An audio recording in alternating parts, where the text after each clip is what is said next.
Fans around the world, I oftentimes feel like the best place to learn is from the guys who get to be inside the ropes, but they're not as emotionally involved in golf shots as what the guys swinging the golf clubs do. And I've got one of those in Michael Cromie, PGA Tour caddy for Chris Kirk, amongst others. Michael, welcome to the show. How are you? Oh, great. Thank you for having me. It's my pleasure, man. I've watched you operate over recent seasons here, and in 2025, I watched you put on a masterclass as your guy was vying for the title there at the Rocket Classic in Detroit. And the more I've kind of watched you, and then I talked with you a little bit in Greensboro towards the end of the season, you just kind of I know Chris is kind of easygoing, but you sort of the quiet calm behind the whole thing, and you're very decisive in everything you do. So I thought it was a no-brainer to get you on the show. Well, thank you. It's very nice of you to say. And yeah, it's been a pretty fun few years being on the bag for Chris and turning this into my profession. Obviously, I love the game of golf. Been around it my entire life, and I still pinch myself every day that I get to go out there and be out there with the best players in the world. Yeah, not only is he good, folks, he's humble too. Okay, Michael, let's tee you off here. Um, every week on the PGA Tour, you guys play in pro-ams, right? And I know what pro-ams are like because when I was teaching full time, every amateur would be asking for advice to get better. And you see the AMs play, and look, you've played the game at a very high level and professionally. In your experiences now, as you look back maybe on the last few years, pro-ams, what is the biggest mistake you see amateurs make? The biggest mistake that I see most amateurs make, everybody's going to say short game, and obviously everybody needs to work on that kind of stuff. But to me, it's knowing how far they actually carry the ball. I knew you were go. Um, I knew you were going there.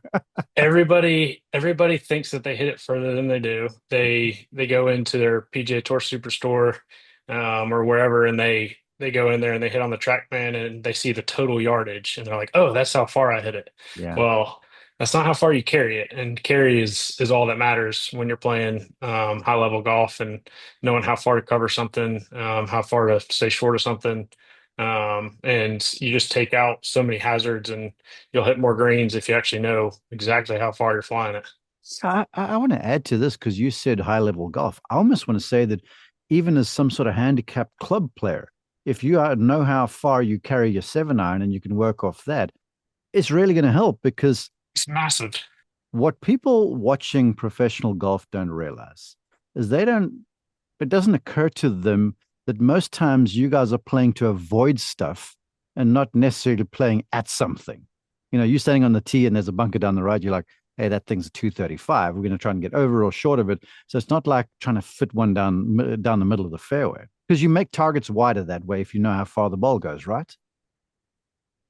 Absolutely. You aim small, you miss small. And golf is obviously the higher level you get, the everybody hits very high quality shots, but how great you can become is how good your misses are. Yeah. And that's where the best players in the world, their misses are just on a very, very tight window compared to the average golfer back home. But yeah, I mean, to your point of knowing how far if 10 handicapper can hit a 7 iron, if they know that it flies 160 yards, but in their brain they think it flies 175 when they're trying to hit a shot into a par three and they're already behind the eight ball before they even hit the shot.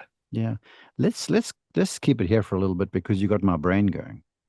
The one thing I notice, or when I watch someone like you and you're advising the professional, because the professional, when they decided, they'll go ahead, pull the club and go. But most time there's a little indecision because of wind changes or whatever. And then it's your job to help them settle on something. And the pro is not afraid to go to one more club if they're a little unsure, because then they'll look at the target and go, okay, it might be 175 flag, but if I hit this 190 because there's room behind there, pulling the extra club, I'm still okay. So you're playing to ranges. It's not necessarily one Correct. point. Yes.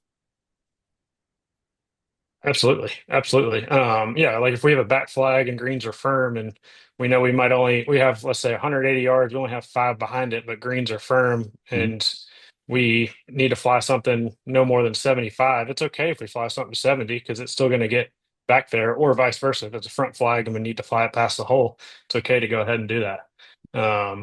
Yeah, it's all situational and green firmness and what all is around it. But yeah, it's wild out there looking back on it in moments where you have all this pressure and people are watching on TV and like my wife tells me all the time she can't breathe sometimes and can't swallow water and but in the moment you're out there and you're just like this is so much fun. Yeah. Being able to make decisions when stuff's on the line. I mean that's why you're out there and yeah, you look back on it later like, man, I'm really glad I said that in the moment. Yeah, no kidding. One more thing before we introduce you properly. But I'm loving this thing that the answer you gave about knowing how far you fly the golf ball. Tell the fans or the listeners to the show or the folks watching on YouTube how much. Well, first off, what you're doing before the round when you're seeing how far the ball's traveling on any given day, because ball distance on the fly varies, and then how you keeping track, real-time track of every shot that's hit in your yardage book, what club was it, where the wind was, and how far the thing's flown. Would you please talk us through this distance control thing? Yeah, I mean, it starts from honestly before you even arrive, you need to look at where you're going in the country. All these guys that have TrackMan or quads or whatever they use to calculate distance, and they kind of all have their baseline numbers. Mm-hmm. So, depending on where you're going, whether they're at sea level or any kind of altitude, you can kind of figure out, okay, the ball's going to go, 1% further this week just on altitude alone. And then you Mm-hmm. got temperature. If it's hot or cold, you got to add a little bit of distance, take a little distance off. Um, and then as the week progresses, your Tuesday, Wednesday, even though they're just practice rounds, like still going through our routines and trying to hit shots. And like I make notes I know exactly how far stuff flies on Tuesday, just like I do what they fly on Saturday afternoon. Yeah. And that way, even if it's not the same hole, I still have a frame of reference for, hey, we had this number on Wednesday with this exact wind and this club flew this far. Like we've got those exact notes. So it's more, when you have the data, you can trust it. And that way, because I don't think the PGA Tour players get enough credit for how unbelievably well they do at adapting each week Yeah. on different surfaces. Mm-hmm. I think that the common golfer may not understand that just because they mostly probably play at their own club, week in, week out. And these guys, they travel across the country playing different climates, different green surfaces, and they have to adapt every single week. That's what makes the PGA Tour so cool is it's not the same court or field every week. It's they're very good at adapting and just because something worked last week doesn't mean it's going to work this week. Yeah. Um, so yeah, they do a great job throughout the week prepping and using TrackMan numbers and hitting shots. And okay, this is my real feel at home. This club should fly 183 yards, but this week it's flying 186. And you Okay. just kind of are very aware of that and adjust throughout the week. And they got no problem too if it's not going 183. They don't try and force the issue. They'll just change clubs. Yeah. Yes, absolutely. They will go more, no issue, and that's what some of the great players do. Chris is incredible at getting it pin high. Obviously, the 1 week I worked for Scotty, he's Yeah. incredible at getting it pin high. And both those guys, both Chris and Scotty, are very, very comfortable and great at taking yardage off of clubs, which isn't very comfortable. I mean, I've obviously never made it to this high of a level, but I've really struggled with that, and I've never.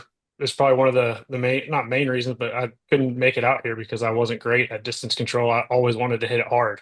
I Mhm. hated taking distance off. So it's a hard skill to learn, and these guys are obviously very good at it. Well, I'm going to tie the bow on the whole conversation that you kicked us off with, where you're like the amateur golfer. And you know what? Everyone I've talked to, anyone at the highest level, when they be with amateurs, they think they hit the ball farther than what they do, is the common Absolutely. answer from every elite golfer, right? And I want to close the loop here to say the professional or the elite golfer or Chris or Scotty, whoever you've worked for, they put their ego aside because the number on the bottom of the club doesn't matter. What Correct. matters is how far the ball flies in the air. Correct. Absolutely. Sensational. Okay, Michael, let's introduce you. For the folks who might not know who you are around the world, please tell us a little bit about you, how you came to where you are.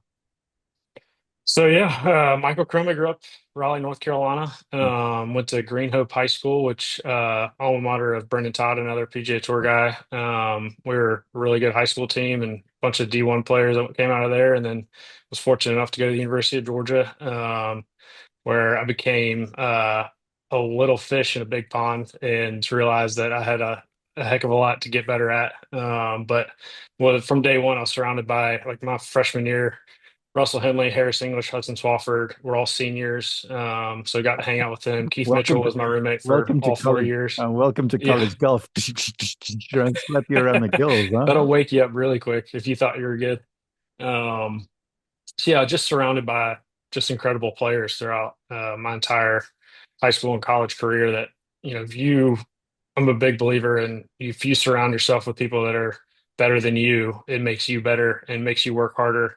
Iron sharpens iron. And I think that's kind of been the Georgia mantra. And it's something that I think guys on tour, they surround themselves with other, they play practice rounds. They want to challenge each other. They want to gamble on Tuesday, Wednesday so that they can get better. Mhm. Um, just constantly sharpen themselves. Yeah, I grew up in Raleigh, went to Do you Georgia. mind? Do you mind if I interrupt you for a second? Go for it. Because you're being awfully humble, and you've just shared a really good lesson for any golfer at any skill level watching this or listening. Um, you like iron sharpens iron. If you're playing with people better than you, you're going to get better. But I want to quickly with you investigate the shadow side of that. Because if you're playing with people better than you, it's hard. You're going to get beaten up a bunch, and it's easy to get down on yourself. And the reality is, no one plays good golf all the time. So help us navigate, Michael, those inevitable rough spots where it's like, man, my game's sucking. I'm in this environment where I'm aspirant. I want to get better, but gosh, life is just real hard right now, and I'm down on myself. Yeah, I think, it ultimately just comes deep inside you. From my personal experience, like I definitely went through hard times at Georgia when I wasn't making the lineup, and you're going out there, you feel like you're playing okay, and you're just getting drummed. And I think all golfers that compete at a really high level are just psychotic because they have to be, because they have to believe that they are the best player in the world, which Mhm. like there's no way that you look at it from a career perspective of like that you should actually go after this goal. But we all are crazy and think that we can make it. And you know, everybody on tour had doubts. Absolutely. How could they not? They went through that, but they came over or they overcame them. And you just go through it as a junior golfer, as an amateur golfer, as a professional golfer. You gotta take your licks and pick yourself back up. And the best, the guys that can do that the best, they will make it out there. Give us the reality of it, right? You and Chris here in 2025 did what? 20, how many events do you guys do ish? It's a good question. Probably 20, 20 something? 23, Yeah. 24, something like that. Okay, let's call it 20 just for easy arithmetic. Yeah. So, of the 20 events, tell the fans how often Chris was on top of his game and how many weeks he was sort of struggling to find something and just working hard. I would say, I bet he would tell you, he would probably be really brutally honest and tell you maybe one. Um, and Crazy. I would say 4 or 5. Mm-hmm. And it was a weird year for Chris this year.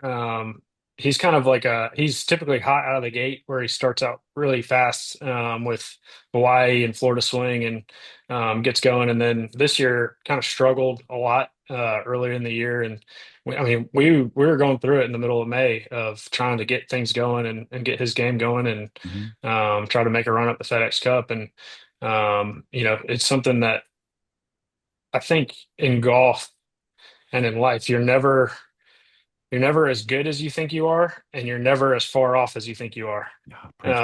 Um, Mm-hmm. and so when you're in those lulls, you just have to know it'll just keep plugging. Just you just never know what day you're going to wake up, and all of a sudden things are going to click. And fortunately for Chris, he got it going. Basically, Detroit was kind of the kickoff. and he played great the rest of the summer, and almost made it to BMW. Yeah. Sensational. Okay, I interrupted you because my mind does this sort of stuff, so forgive me. You're Um, good. I do want to ask this before we get to things that the pros do well that our fans can learn from. Um, what was, because you were a good player, you graduated Georgia. What was the turning point? What was the watershed that led you to go, okay, not for me. I'm going to pick up a bag and get into golf that way? It was kind of on accident, I'd say. So lived here in Athens, Georgia. Chris and I became very good friends, and he was going through his sobriety, and we would play golf all the time. And then the tour picked back up during or after COVID. All my golf got shut down, so he asked me. He's like, "Hey, why don't you come caddy for me, Hmm. make some money, learn some stuff, and you can go back and go play your own golf when it starts back up," because he always rotated caddies. So Yeah. I hopped on the bag for the first event back Colonial. Then the second event, he was actually the first alternate for the Hilton Head one. So he went ahead and went to the Corn Ferry event, and he actually won that one. Hmm. And then didn't hop on the bag again until I think, what was it? It was Sony. So it was his last medical start where he had to finish in a two-way tie for third or better, and he finished second. And then was able to I caddied probably 6 times that year, and but used the money and went and played my own golf and kept going. And then later that year, had my first child. Didn't get through Q school, but gave it one more year, and then decided that after I didn't get through Q school in 22, that it was time. All right, I've got a 1 year old at home. I got to go make some money, learn some stuff. So I originally wasn't gonna caddy. I told Chris I'd rotate, stay in the rotation through the Florida swing, but after that, I was going to have to go get a real job. And he finished third in Hawaii, third in Palm Springs, and then I was going on job interviews. I Yeah. actually got a job offer right before I left for the Florida swing, the first Honda, and it was a great job offer, and would have had a great life. And there's nothing wrong with it, but I just had this pit in my stomach of like, am I really about to be out of the game of golf? Mhm. And I actually called him on Tuesday of that week and told him it's a no for right now. I want to see what happens with Chris. And then he won that week. And then I've been full time with him since. So it's pretty fun. I remember that week because I was on the call for ESPN Plus. He had a It was a wedge shot. crazy finish. Yeah, geez. So, of course, Eric Cole was in the playoff there. Uh-huh. That wedge shot, man, to the final hole. Gosh, that's one of the 101, shots I think I might have ever 101, seen. 6 on, 107 total, and just stuffed it in there. Yeah, I mean, it landed. It nearly flew right in and spun around the hole, and was basically the kick in birdie to win. It was cool too because they had that big, huge screen behind it, so it was probably on a 5 second delay. So because we couldn't see it over that little bunker, and but you could look back at the TV and see it perfectly and saw how close it was. We're like, that was really cool. Well, now you're still in the bag because clearly you're good at what you do. So cool, cool for that, and cool that you would join us. All right. Um, Funny twist in fate here. And that, I've seen a lot of golf, and every so often when I've got some time, I grab some videos of players, right? And on my Instagram account, the two most viewed golf swings are Scotty Scheffler and Chris Kirk. Interesting. That's funny. Interesting. Yeah, and what's even more interesting, fans, is that Michael has gotten to work for both of them, right? Okay, so the the challenge I gave you was to share things that professionals do well that any amateur can apply to their game. Okay, so I'm going to sort of steer you a little bit here, Michael. You were a week on the bag with Scotty, he wins. Okay, in a signature event, which turned out nice for you. It Um, was nice. Something Scotty does, because you've seen it now, you've had the front row seat. So share something about Scotty Scheffler, please. Um, I would say the biggest takeaway, especially from a pre-tournament perspective when it comes to prep, was just his intensity with every shot in practice. How every shot that he hit had a purpose. And most like Chris's every shot has a purpose, but like it's on another level a little bit with going around and hitting chip shots, and like if he doesn't hit a chip shot the way that he wants, like, you can tell it he wants another shot at it because he wasn't satisfied with that one. It's not uh every shot on the range, like it has a purpose. He's trying to hit a certain number instead of just, he might have feels and things like that, but like that ball when it comes off the face, it is intentional. Mm. And you can just feel it being around him of the intensity level being very, very focused. And it was cool. It was cool to be a part of for a week. It's cool you'd say that because I made the comparison here recently because now we're in the era, and for the folks listening down the track, it's 2025. Scotty's on the doorstep of probably winning the Player of the Year award again. Um, and I made the comparison to Tiger Woods, not necessarily in the statistics, but just the mindset of that human being is unreal when you're inside the ropes, huh? It is. Yeah, it's very cool to be a part of and to kind of get into his brain for a week and build some trust with him. And yeah, it was a wild experience. I got the call Sunday night right after the disappointment of being 51st with Chris, and obviously it was under difficult circumstances, knowing that Ted wasn't able to work. So, it was an amazing opportunity, and I felt for my really good friend Ted, Mm-hmm. but obviously wanted to serve him well and go do a good job. And but yeah, it was just from when I was talking intensity too of when we're scouting the golf course, it was unique too because both of us had never been there, so we're both learning the golf course, and I don't know how he preps and things like that. So I'm asking tons of questions, just trying to do the best job I can without over caddying because the last thing Scotty needs is somebody to over caddy, and so just pointing stuff out in practice rounds and discussing stuff, and he wants to be challenged, and he wants you to say stuff of you know, to get his brain aware of certain things, and he wants all the information to be able to go out and execute and hit the best shot that he can. What fascinates me about him, and this is a lesson, and again, this is me calling it from 30 yards away from you guys and where you've been on the bag. But what's fascinating about Scheffler is he hardly ever short sides himself, even with a wedge or something in hand. It'll Hmm. always just eke onto the safe side of the flag. So he never really puts undue pressure on himself when he's hitting iron shots as well.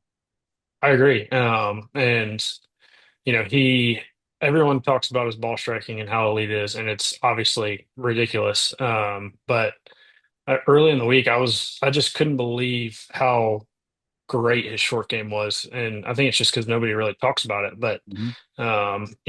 I didn't really look at the stats for that week, but he had to be top five in short game, and obviously the chip in on 17 was just ridiculous. So Yeah, but it's real it's fast. all assets. For the folks who didn't see that chip in, downhill, long par three, difficult. Number of mistakes have been made. Green was firm.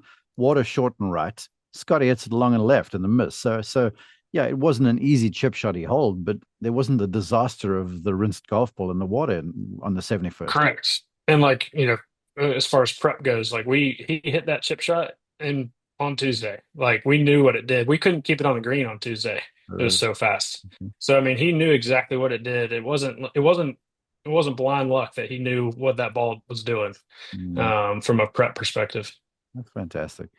Okay. I sort of led you there a little bit. How about you share something else that you see from being on the bag close to these guys, something the amateur golfers watching could learn?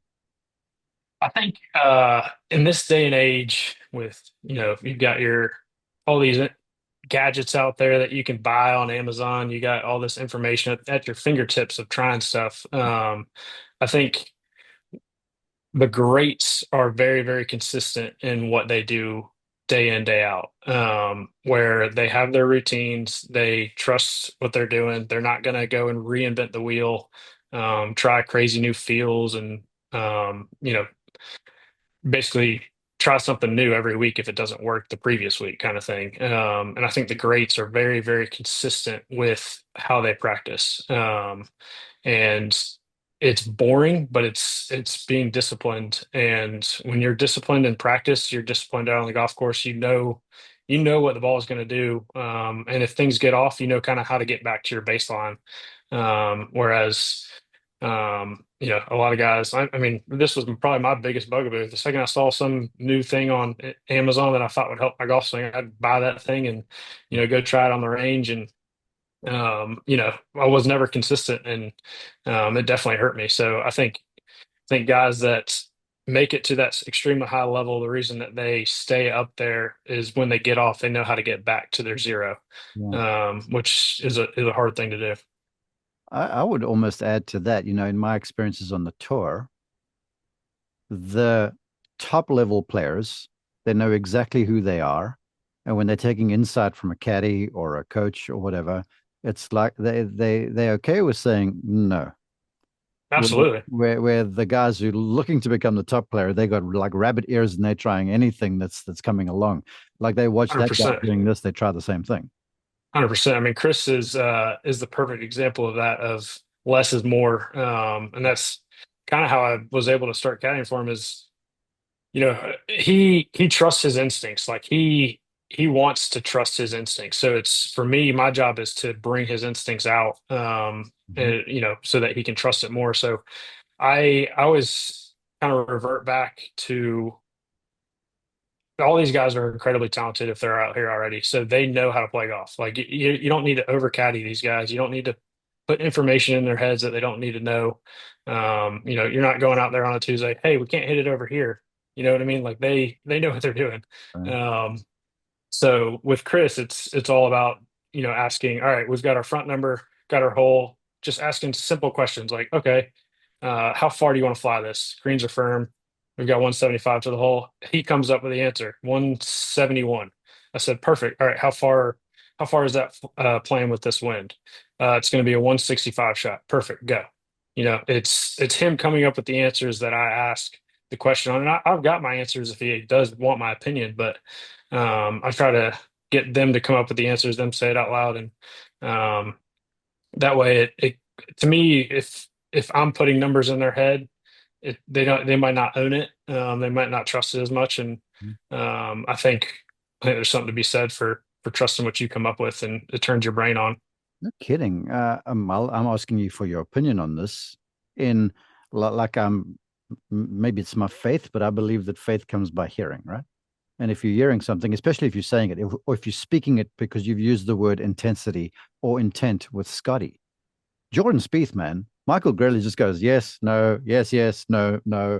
Jordan's going the whole time because it's Correct. almost to me like he's talking himself into what's about to happen. Would you agree with that? Absolutely. Yeah, and that's what Greller does, is, and then what he's so good at is he's obviously got a Jordan has one of the most creative minds in golf, and Greller has to maybe rein that in a little bit, and keep him pointed straight. And he's incredibly talented, and he talks through stuff and getting it out loud. A lot of people might be external processors, but we're on a golf course, supposed to be quiet. You're not supposed to be talking out loud and doing all this stuff. But in reality, if you talk it out loud, and if you just physically go out there, if you're an amateur golfer and you tell the guy that you're playing with, all right, my target is this tree in the distance. Hmm. Just by saying that, it turns your brain on. Yeah. And I try not to get too into the weeds with targets with Chris, because what I might say is a target he might not like. He might like something 2 yards different. And like, I'm not going to be nitpicky as long as it's in the general direction and he likes what he likes. So, because everybody likes something different. And so it's just about getting your guy to focus on the right thing. And then when they say it out loud, then they can own it easier. Love it. You said something earlier. I want to go and revisit where you said the number maybe 171, but you said, okay, the wind's making it 165 or whatever the case might be, or firmness in the greens, we're playing a different landing number, carry number to get back to your original observation. Um, how when you and the player are doing that sort of thing, I guess where I'm trying to go to with this, Michael, is that the number that you laser is not necessarily the number it has to go in the air. And it's amazing Correct. to me when I watch amateur golfers, they pop out the carts. They don't stand next to the ball. They're doing it from the cart. So they're probably off by like 4 or 5 yards anyway. And they laser the flag. They're like, okay, it's 155. But then it might be playing 150 because of the wind or 160 because of the wind. So there's all the stuff where you guys have got again, the situation where it's more exact, where you like it might say 175 on the radar, but given conditions, we're playing it differently. Please explain. Correct. Well, especially rangefinder golf too. Let's say you have 165, but it's a front flag, so you only have 160 cover. Versus a 165 flag that's in the back, and you've got 20 short of it. Those are probably two different clubs that you're hitting. Yeah. As far as we call it rangefinder golf. And it's interesting. We kind of fell into this at Valhalla last year where we could use rangefinders in the PGA. And while it can be convenient at times, we definitely caught ourselves playing rangefinder golf a little bit where we didn't go through our normal, like, okay, you could just because we already have the total number, which, Mhm. every week for those that don't know on tour, we go to sprinkler heads, base it off. That's our front number. Then we add on whatever the pin is. So we're always working from the front number to the pin. So when you start at the pin, working backwards, it just kind of messed with our routine a little bit. And, it's rangefinders are great. They save time. They give you the exact number, but you do have to do more than just know exactly how far it is. And if your club has a pin sheet or at least a front, middle, back coloring system, you just got to take all that into account of know that you got either room in front of it or behind it to make a better decision. Love it. And help us too, because the mistake that I see people make, and the one thing you guys never do. In fact, for the folks who don't know, there's this thing amongst the pro golfers and the caddies where the pros are responsible for left and right misses, and the caddies are responsible for long and short misses. You're laughing because I'm kind of right. Okay. Kind of, yeah. All right. So, with that being said, I feel like a lot of golfers misjudge how much wind helps and how much wind hurts. And I feel like a lot of club golfers, they give the wind over their back, that helping wind, a way too much credit because it doesn't help that much. It does. Yeah, I totally agree. Everybody says, I think a lot of people have tried to say this formula of like, it's kind of whatever, let's say it's 10 miles an hour. If it's 10 miles an hour of help, it's like 5 yards of help. Or it's, yeah, 10 yards, 10 miles an hour downwind, it's 5 yards of help. If it's 10 miles an hour into, it's 10 yards of hurt. It's like almost double. So, but again, it's kind of back to the ego thing of wanting to hit the lesser club versus the longer club. When you feel it downwind, you're like, oh, I can get this there. I can get this help. Yeah. Um, and it's hard when you feel that wind behind you and innately too as golfers you don't want to go long. So when you feel that help, you're instinctively like, okay, it's okay if it's short kind of thing, and I'm gonna hit this one a little harder, see if I can get that help. But yeah, it's all nuance. It's also shot shape dependent too. Like Chris is obviously a drawer of the golf ball, so when we're at 9 o'clock, we do a clock system for wind, so directly off the left. Yeah. Shouldn't be helping, shouldn't be hurting. For Chris, 9 o'clock is hurting wind Because the because clubs are he draw. turns it back into the wind. Okay. So that's always something that we're battling out there of like, all right, if this is straight across, then we actually have to add a couple yards to this. If we do have help, even if it's 830, it's really just neutral. It's not even help. Yeah. So it's just kind of always being aware of that when we're out there in situations. But then on the other hand, because I love the clock system. So for the listener, imagine 12 is down the line, six is behind you, nine is on your left for right hander, and three is on your right. Chris moves the ball from right to left. So if you got something from 3 o'clock or 4:30, that's helping a little bit given the Big draw. time. Yes, 3 o'clock would be help for him. Absolutely. Like it's more like 2:30 would be hurt, Yeah. um, or would be neutral. So yes, exactly. There's so many things where people can improve their games without even changing their golf swings. Because 100%. as I've watched Chris swings evolve over the years, yeah, it's changed a little. He used to hit a big loopy hook, now it's a draw and it's a little tighter. But you can still see his DNA. He hasn't changed himself completely. So I'm almost of the opinion, and I want you to comment, that amateurs would be best served if the adjustments they make into what they're doing, it's not some massive overall. You're taking what you can do consistently and you just make fine adjustments to tighten that up. Do you agree? Absolutely. Yes, absolutely. If you're a fader of the ball or a drawer of the ball, a simple little thing is okay. I'm a fader of the ball, and that's my shot shape 100% of the time. That's fine. You don't need to go hit a draw. Mhm. Obviously, you can tighten it, but you know, do a challenge with yourself where you've got to hit 5 shots in a row that start left of the flag and don't cross the line of the flag, so it stays on the the cutting side of the hole, and same vice versa for a draw. And that way you kind of get rid of your bigger misses, and it starts to narrow in. But it's just little things like that. Your DNA is a big deal in golf as far as how you've learned how to play, and your instincts are a big deal. You need to trust. If you've been playing golf for whether it's for a year or 10 years, you have memories, you have feels, you know kind of what stuff does. And I don't think people take enough credit for their own belief and their own Yeah. trusting. You get told from all these people, you're doing this wrong, you're doing that wrong. Well, you know what? You're a human being. You can go out and do it. Mhm. Like if these guys can do it, they started from nothing. Why can't you figure out how to go hit a golf shot? Yeah, you're preaching, Rev. How about this? Professional short games. I don't. You talked about Scotty, and Scotty can seriously chip, right? But every single one of the guys at the highest level, their short games are seriously good, and they work on their short games a lot. Absolutely. It's Chris is actually it's probably the one part of the game that he actually likes to practice. Like everything else, he knows he needs to practice, but he loves to hit short game shots and get creative and try different lies and work around an entire green. Like that's something he does all the time. I'm actually out at the UGA golf course right now, and he'll go around this chipping green and just work his way around it, literally 360 degrees, and hit shots from different lies, different stances, different pins, and try to recreate stuff on the golf course that you're going to have because you never have those perfect lies and those easy chip shots.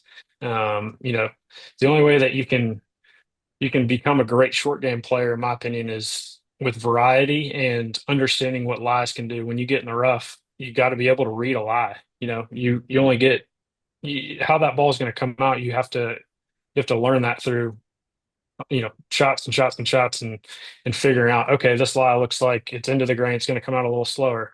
This lie's sitting down. I got to create this angle on this shot. There's no one way to hit a short game shot. So you got to create as many chances as you can. Yeah. One more thing on the short game. I don't think amateur golfers practice their putting enough.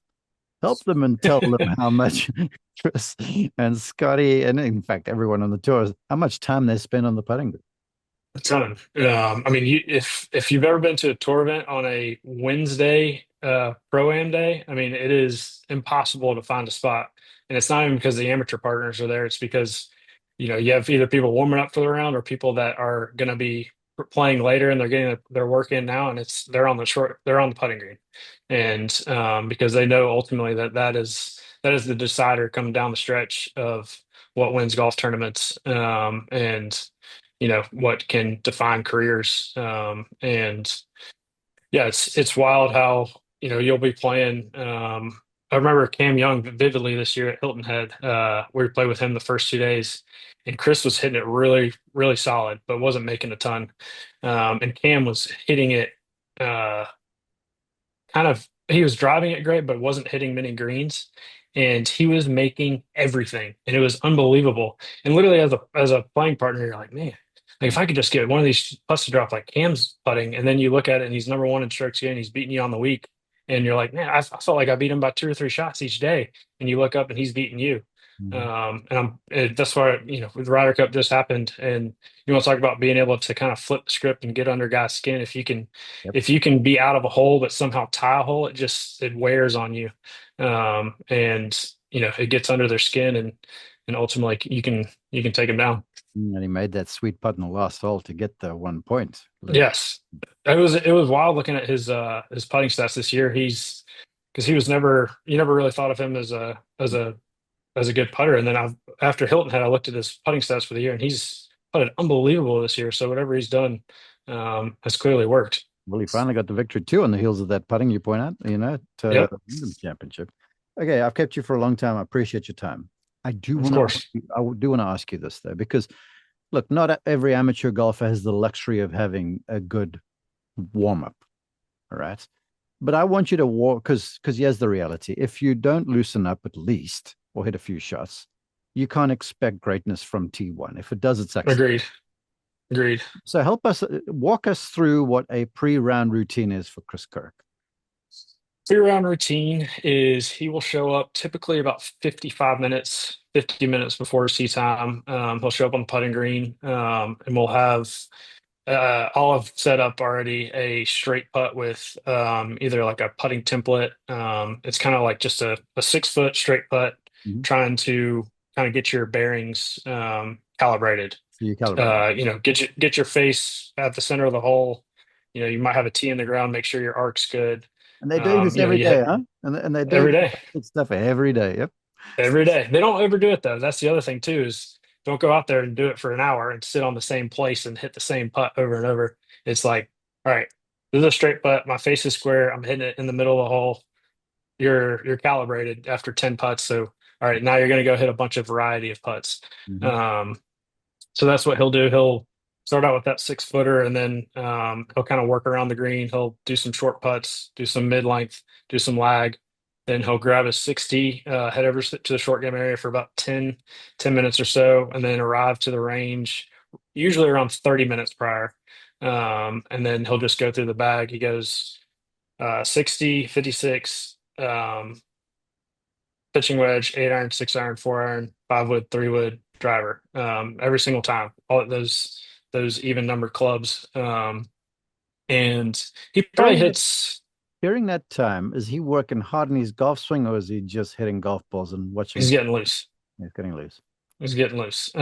He occasionally, if he's got a feel going in his golf swing, if Scott Hamilton has him working on something or trying to feel a feel of, as incredible as his rhythm is, a lot of the stuff he works on is he'll do that pause drill where he can just pull it up there, stop at the top. I think you saw it when we were warming up for that playoff in Put that Detroit. video up and it got like 3 million views, by the way. Yeah, it was unbelievable. So yeah, he does that all the time, and it just allows his club to come down. Obviously, when you're in contention, you got adrenaline going. It's easy to get quick. So if you can, stay up at the top a little bit longer. But for him, if he has that pause, just everything falls into place and is synced up.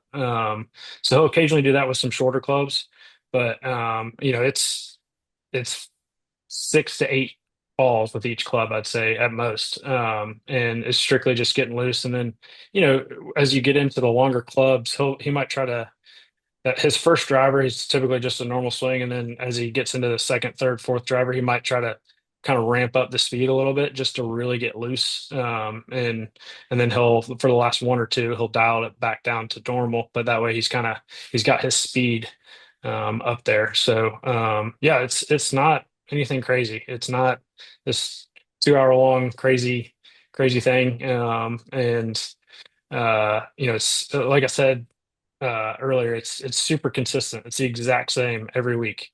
Never flustered. And so I would say this too to the amateur golfer. Just because you have a great warm-up session does not mean you're going to go out and flush it. How's And that if begin? anything, it almost like gives you false confidence and you make worse decisions right out of the gate because you're like, oh, I'm flushing it today. I'm going to go at this flag. Mhm. Versus some of Chris's best rounds have been from some of the worst range sessions I've seen him had. Just because he doesn't worry about if he's hitting it bad on the range or not. It's strictly a warm-up. And nothing changes when you get to that first tee. You're still going to go through your process. You're going to think through the shot and you're going to go. Yeah. So yeah, I almost like don't like great warm up sessions because it's like a false false uh You've just confidence kind you've of just thing. liberated a whole bunch of golfers. Okay, real quick, one more. Scotty Scheffler and his molded grip 6 iron, 6 iron or 7 iron. You've seen him. I Six. mean, tell folks how much he checks how he holds the golf club every single time. That's cool. It's super consistent. Yeah, we warmed up with it every day. Mhm. It's in the bag, and then once he gets to the 6 iron, he'll probably hit 4 or 5 shots with it. Nothing crazy. But again, back to my kind of theme. He does it every day. Yeah, I think he said he's been doing it since he's been 10 years old. So if you can imagine that, of it's not going out there and regripping and hitting 1,000 golf balls a day with it. It's hitting 5 to 10 a day. But if you do it day after day after day after day, by the end of the year, you're going to be at 5,000 shots with it, and all of a sudden your golf swing and your grip is in a great spot. it's like investing. But It's yeah, it's pretty cool. like investing money. It's like a cumulative kind of an effect. That's a great way to think about it. Compounding interest. Yeah, there you go. Mike, you're a beauty, man. I know you're on Instagram. Thanks for your time. Please tell the folks where they can find you because I'm sure folks will be very interested now. I think it's just Michael P. Cromie. So it's just Michael Cromie, but with a P in the middle. And Cromie is Cromie. Enjoy your time off. Are you guys up any in the fall? Or are you pretty well done for the season? I think we're going to play RSM. Kind of taking it light this fall, which is a welcome break after kind of a grueling year. So, yeah, we'll be ready to roll come January. Well, I appreciate you very much for joining us. Thanks so much. Thanks for having me.